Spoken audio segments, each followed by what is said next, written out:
As they opened the door and started waving their guns, they started shouting, "Everybody drop, get down, get down." Bank security cameras record a reign of terror in Los Angeles. They all had guns. There was 2 shots fired. Gangs of trigger-happy bandits turned bank lobbies into combat zones. One photo shows the killer confronting teller Teresa Hernandez just seconds before she was shot. Los Angeles suffers an alarming epidemic of so-called takeover robberies. The driver of the car that was struck head-on by the suspect was dead on arrival at the hospital. The wave of violence spills into city streets, leading police on high-speed chases.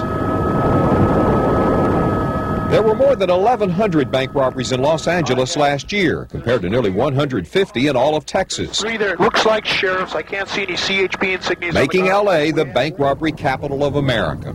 One of the reasons there are so many bank robberies in Los Angeles is that there are so many branch banks. 3,500 in the 7-county metropolitan area.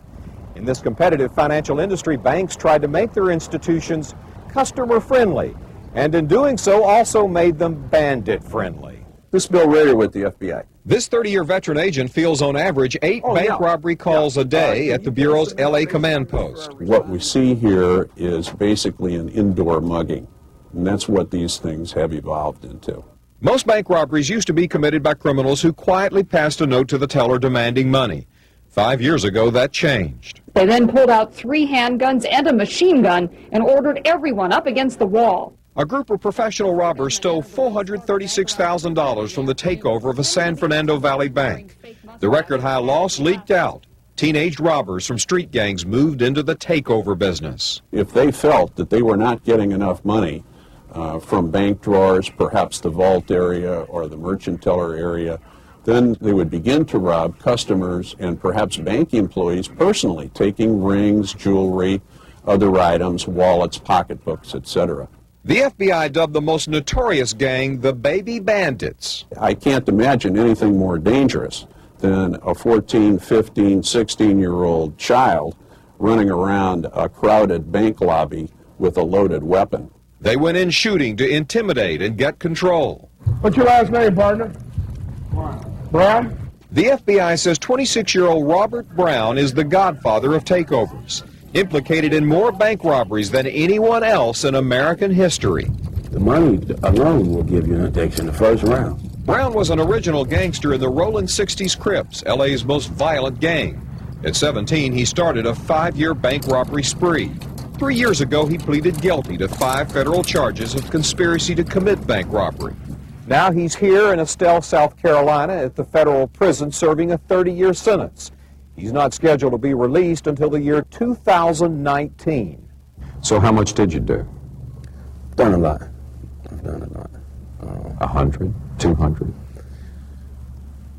I'll put it to you like this. They came up with numbers, but I was beyond counting, you know.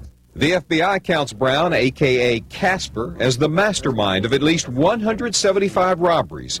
His loot well more than $1 million. First time I organized a takeover. A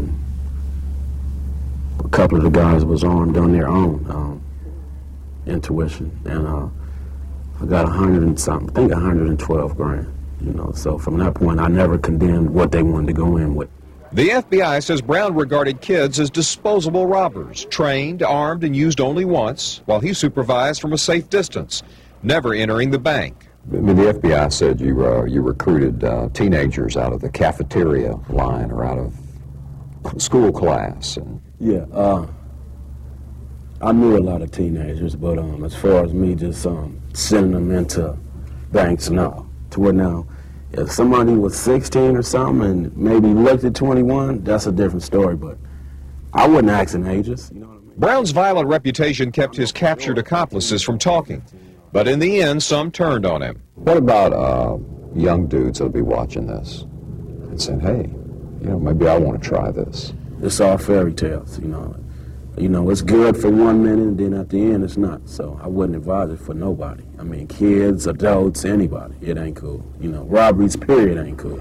Brown and his copycats changed the face of banking in Los Angeles. After Wells Fargo suffered 350 robberies in 1 year alone, it started installing bandit barriers. Tellers worked behind bullet-resistant shields. It cut down takeover robberies here by nearly 1/3. But banks elsewhere fear California may be a trendsetter for the nation. I'm afraid that's true. We can look for this to be a symptom, perhaps every place sooner or later, and other institutions having to do what we've done.